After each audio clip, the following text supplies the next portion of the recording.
오늘은 교회 창립 기념주일을 지키며 마태복음 16장 13절에서 20절을 본문으로 반석 위에 세운 교회라고 하는 제목으로 말씀을 나눔으로써 교회에 관한 예수님의 말씀에 귀를 기울여 보고자 합니다.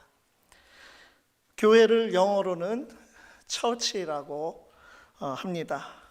영어의 조상에 해당하는 독일어로는 교회가 키르케라고 말을 합니다.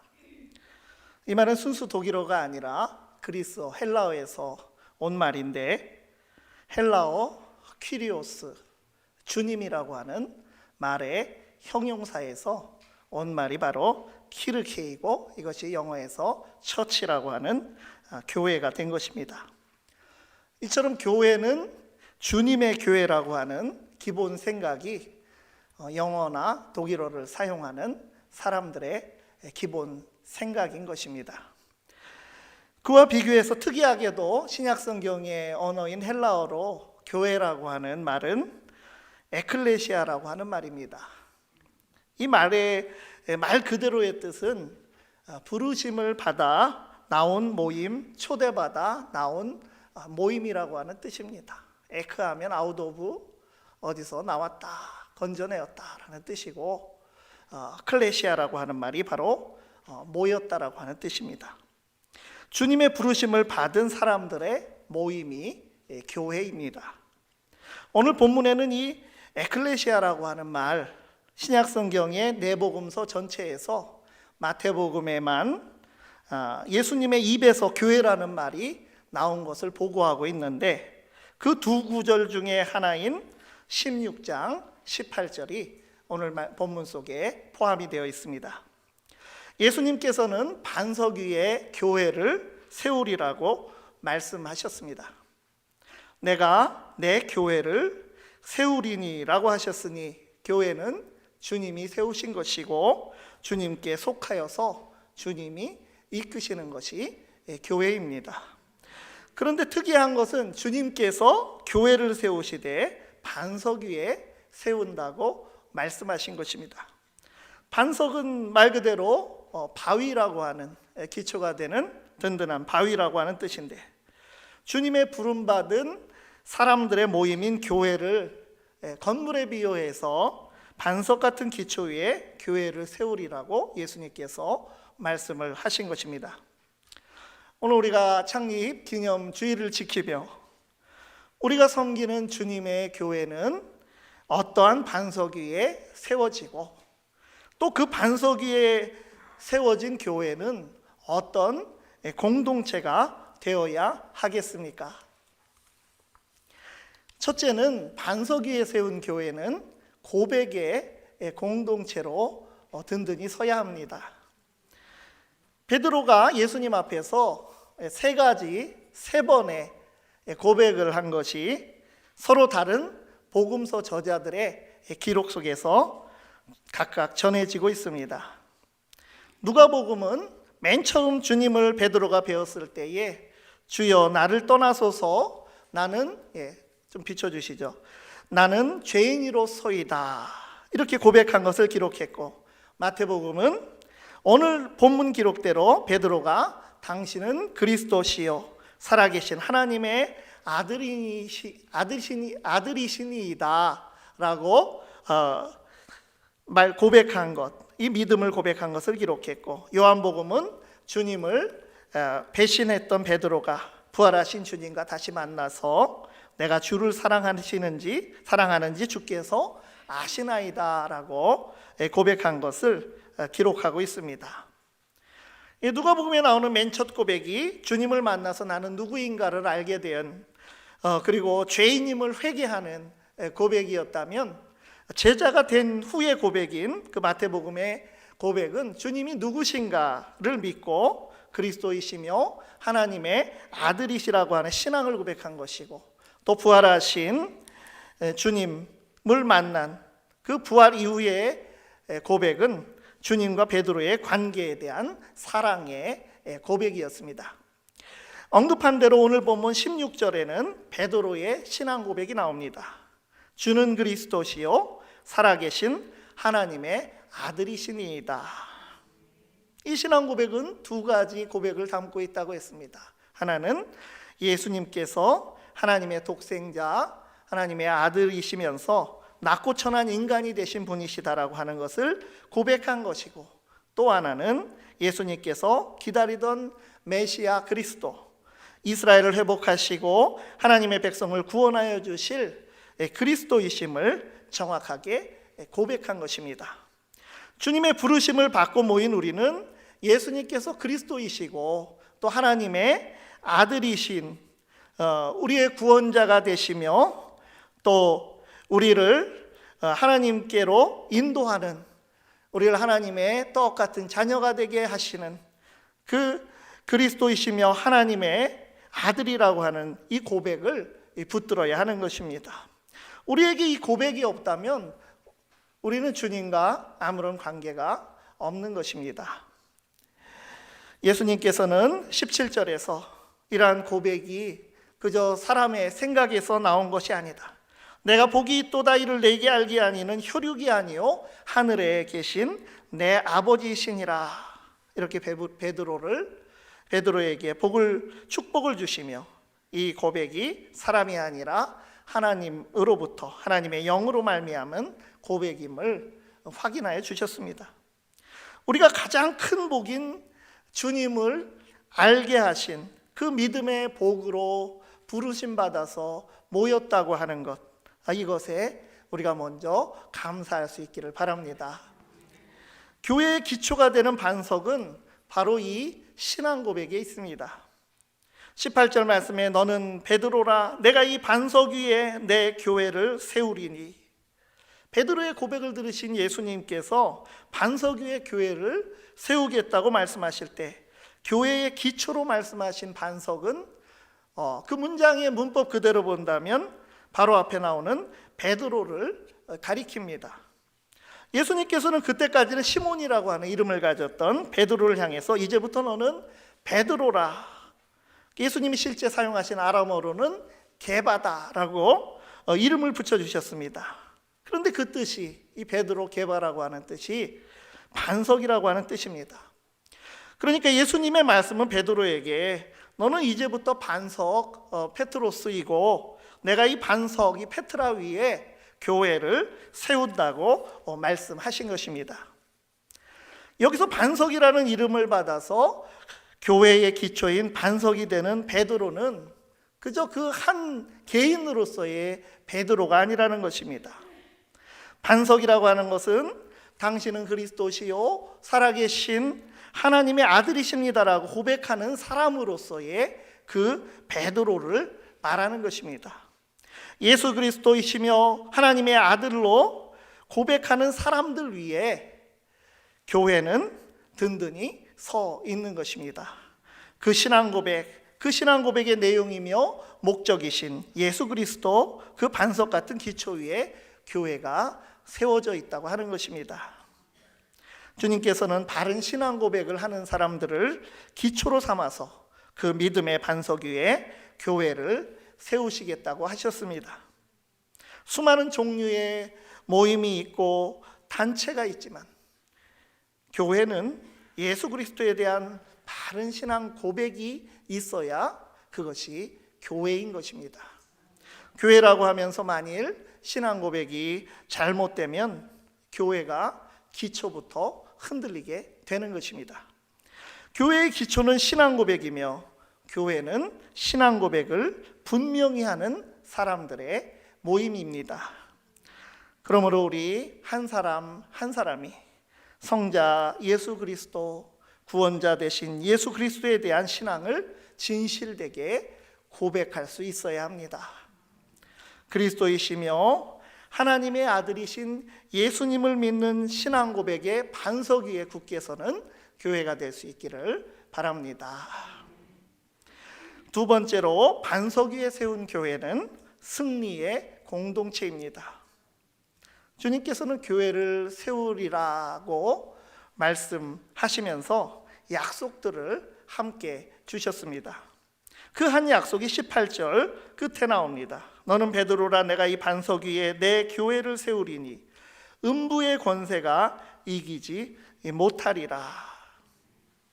신앙 고백의 반석 위에 든든히 선 교회는 음부의 권세가 이기지 못한다고 하는 그 교회의 승리의 약속을 주신, 그 승리의 약속을 받은 공동체가 교회라는 것입니다. 음부의 권세는 헬라어 그대로 본다면 하데스의 문이라고 되어 있습니다. 헬라어 하데스는 죽음, 지옥이라고 하는 뜻으로도 해석이 됩니다. 죽음의 문, 지옥의 문을 다스리는 권세가 이기지 못할 것이다. 이것은 죽음의 권세, 지옥의 권세에 대해서 교회가 승리할 것을 말씀하신 그러한 약속의 말씀입니다.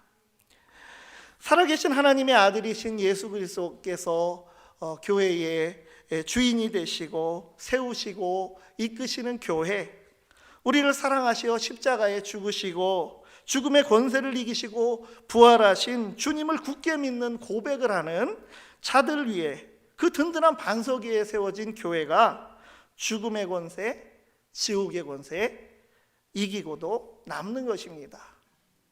그래서 그 다음에 주님이 무엇이라고 이어서 말씀하셨습니까? 19절에 천국의 열쇠를 내게 주리니라고 했습니다. 믿음의 반석 위에 선 교회는 천국의 문, 거기 가장 가까이에 선 사람들이고 세상 사람들을 초청하고 거기로 들여보내는 공동체입니다. 죽음과 지옥의 권세는 주님의 권세를 잊고 믿음으로 살아가는 천국 공동체이면서 승리의 공동체인 교회의 권세에 비할 바가 되지 못하는 것입니다. 요한복음은 성도에게 무슨 권세가 있다고 하였습니까?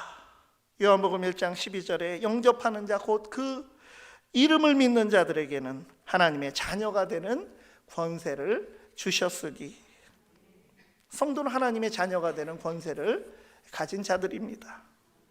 주님을 영접하고 그 이름 예수 그리스도를 믿고 고백하는 자들, 예수님을 하나님의 아들이라 고백하는 자들은 그들도 하나님의 아들, 딸이 되는 것입니다. 하나님의 자녀이면 하늘아버지의 권세가 우리의 권세입니다.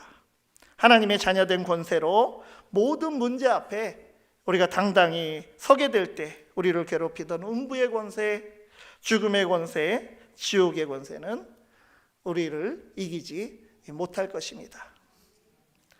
에베소서에 나오는 영적 무장, 하나님의 전신 갑주에 대한 말씀 중에서 진리의 허리띠, 의의 호심경, 평안의 복음의 신, 믿음의 방패, 구원의 투구, 다 이것은 지키는 무기입니다. 방어하는 무기. 그런데 유일한 공격 무기가 나옵니다. 성령의 검, 곧 하나님의 말씀을 가지라고 했습니다. 말씀의 검을 가지고 나가서 음부의 권세, 하데스의 권세를 제압하고 승리하는 것, 이것이 바로 교회의 영광스러운 권세 있는 모습인 것입니다. 교회가 늘 깨어서 말씀으로, 기도로 하나님의 뜻을 바로 헤아리며 능력받아서 세상을 구원해야 합니다. 악을 이기는 권세가 있는 승리의 교회 공동체로 굳게 설 수 있기를 바랍니다. 세 번째로 반석 위에 세운 교회는 능력의 공동체입니다. 19절 말씀에 내가 천국 열쇠를 내게 주리니 내가 땅에서 무엇이든지 매면 하늘에서도 매일 것이요 내가 땅에서 무엇이든지 풀면 하늘에서도 풀리리라 하시고, 베드로가 고백한 것과 같은 그런 믿음의 고백을 가진 자들의 그런 반석 위에 교회가 세워지고, 또 그 믿음의 반석 위에 든든히 선 교회와 성도들에게 주님께서는 천국의 열쇠를 주어서 하늘과 땅에서 매고 푸는 그런 능력을 주시겠다고 하셨습니다. 하늘과 연결되어서 매고 푸는 능력이 교회와 성도에게 있는 것입니다. 매거나 푼다고 하는 말, 이것은 결박하거나 또 묶인 것을 풀어준다고 하는 그런 뜻이 있습니다. 종말의 때, 그 심판 때에는 결박당에 마땅한 악인들이 있을 것이고 또 풀어주고 사면받는 의인들이 있게 될 것입니다. 그리스도의 심판의 능력이 그래서 교회에 공유되는 것이고, 그러므로 심판의 날까지 성도와 세상을 잘 가르쳐서 인도해야 하는 그러한 책임과 능력을 교회가 갖추어야 하는 것입니다. 무엇보다도 예수님이 나의 구주이시다고 하는 것, 이것을 믿고 고백하는 자들이 교회의 반석이고, 그 고백을 가진 자들이 바로 교회의 능력이 되는 것입니다. 성도의 능력이 어디서 나옵니까? 믿음에서 성도의 능력이 나오는 것입니다. 악과 타협하지 않고 믿음의 고백 위에 든든히 서는 것이 교회의 능력이 되는 것입니다. 세상 사람들과 타협한다고 해서 세상이 교회를 알아주지 않습니다. 세상과의 소통의 능력, 이것도 교회의 중요한 능력이지만 진리를 양보한다고 하는 것은 그것은 능력이 되지 못합니다. 공동의 선으로 여기는 것들은 세상과 함께할 수 있지만 길이요 진리요 생명이신 예수 그리스도, 오직 예수는 양보할 수가 없는 것입니다. 그리스도를 포기하면 그 순간부터 그리스도교가 아닙니다. 예수를 포기하면 예수교가 아닌 것입니다. 자기 정체성을 잃은 공동체, 어디에서도 인정받지 못하고 능력을 잃어버리게 되는 것입니다. 또한 믿음의 고백은 입에서 그치지 않고 손과 발로 믿음을 실천하는 열매로 능력으로 드러나는 것입니다. 입술만의 고백이 아니라 진실된 믿음을 가지고 삶으로 살아내는 그런 고백을, 삶의 고백을 주님께서 기뻐하시는 것입니다. 히브리서 13장 15절 16절 말씀에 그러므로 우리는 예수로 말미암아 항상 찬송의 제사를 하나님께 드리자. 이는 그 이름을 증언하는 입술의 열매니라. 오직 선을 행함과 서로 나누어 주기를 잊지 말라. 하나님은 이 같은 제사를 기뻐하시느니라. 우리를 구원하신 하나님 예수 그리스도에 대해서 우리가 찬송하고 고백하고 예배하고 감사할 뿐 아니라 선을 행함과 나누어 주기를 잊지 말라. 이것도 바로 하나님께서 기뻐하시는 제사라고 우리에게 말씀을 하셨습니다. 여기서 더 나아가서 오늘 우리가 반드시 짚어야 될 말씀이 있습니다. 교회라는 말이 나오는 또 다른 구절인 마태복음 18장 17절 말씀들을 보면 하늘과 땅의 메고 푸는 능력에 담긴 더 깊은 의미를 우리에게 알 수 있게 해줍니다. 마태복음 16장이 교회가 세워진 교회의 반석 같은 기초를 말씀하고 있다면 18장은 교회에 대한 전반적인 교훈을 우리에게 주는 말씀입니다. 마태복음 18장 17절에서 20절까지의 말씀입니다. 만일 그들의 말도 듣지 않거든 교회의 말하고 교회의 말도 듣지 않거든 이방인과 세리와 같이 여기라. 진실로 너희에게 이르노니 무엇이든지 너희가 땅에서 매면 하늘에서도 매일 것이요 무엇이든지 땅에서 풀면 하늘에서도 풀리리라. 진실로 다시 너희에게 이르노니 너희 중에 두 사람이 땅에서 합심하여 무엇이든지 구하면 하늘에 계신 내 아버지께서 그들을 위하여 이루게 하시리라. 두세 사람이 내 이름으로 모인 곳에는 나도 그들 중에 있느니라. 여기서 18장 18절 말씀은 교회에서 잘못을 저지른 사람을 어떻게 훈육할 것인가에 관한 교훈의 말씀의 일부입니다.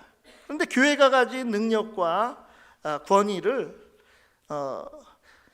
그 18절 말씀은 우리가 앞서 본 16장 19절 말씀과 똑같은 말로 표현을 하고 있습니다. 메고 푼다는 말. 교회는 메고 푸는 종말의 심판을 경고하며 바르게 인도하는 역할도 하지만 성도를 가르쳐서 바르게 훈육하는 역할도 해야 되기 때문에 그것을 위한 능력도 갖추어야 한다고 하는 그런 말씀입니다. 이 능력이 바로 매는 능력보다도 푸는 능력에 있다고 하는 것을 오늘 이 말씀을 우리가 묵상하면서 더 깊이 보아야 한다는 것입니다. 그러니까 실족한 성도를 메고 푸는 능력을 교회가 가지고 있는데, 실족한 사람을 체계적이고 엄하게 치리해서 쳐내라는 말씀처럼 우리가 그렇게 들리지만 어떻습니까? 18장 19절에는 합심하여 기도하라는 말씀이 있습니다. 그리고 바로 이어지는 18장 21절 이하의 말씀을 우리가 함께 주목해야 하는데, 매는 능력만이 아니라 푸는 능력, 이것이 교회에 중요하다는 것입니다. 마태복음 18장 21절 이하에 있는 말씀, 그때에 베드로가 나와 이르되 주여, 형제가 내게 죄를 범하면 몇 번이나 용서하여 주리이까? 7번까지 하오리이까? 예수께서 이르시되 내게 이르노니 7번뿐만 아니라 7번을 70번까지라도 할지니라. 한 번 용서하기도 어려운데 베드로는 7번까지 하오리이까 물으면서 7번을 최고 한계로 보았습니다. 예수님께서는 7번은 70번까지라도 할지니라 이렇게 대답을 하셨습니다. 그러면 수학을 우리가 해서 합계 490번을 용서하는 사람이 있을 수 있겠습니까? 그런데 7번을 70번까지라도 하라고 하는 것은 그 이상을 용서하라는 것이고, 이것은 끝까지 끊임없이 용서하라고 하는 말씀입니다. 교회의 능력은 죽음의 권세, 지옥의 권세를 결박하고 끝장내서 승리하는 매는 능력도 중요하지만, 한 영혼을 사랑하고 치명적 잘못을 범하여 실족하였어도 진정 그를 회복시켜서 회개시키고 용서하여 생명으로 이끄는 푸는 능력이 기본 바탕에 있어야 하는 것입니다. 용서의 능력이 천국문의 권세에서 나오는 것이고, 교회의 반석인 신앙 고백의 실천이 되는 것입니다. 신앙 고백의 반석 위에 든든히 선 교회가 되어서 악에 대해서 승리하는 공동체, 생명과 사랑의 능력으로 역사하는 공동체로 든든히 설 수 있기를 바랍니다. 기도하겠습니다. 하나님, 우리에게 믿음 주시어 예수 그리스도의 부름받은 교회가 되게 하심을 감사드립니다. 우리의 믿음의 고백이 반석 같은 기초가 되어 승리하는 교회, 능력 있는 교회로 든든히 서게 하옵소서. 예수 그리스도의 이름으로 기도드리옵나이다. 아멘. 찬송 210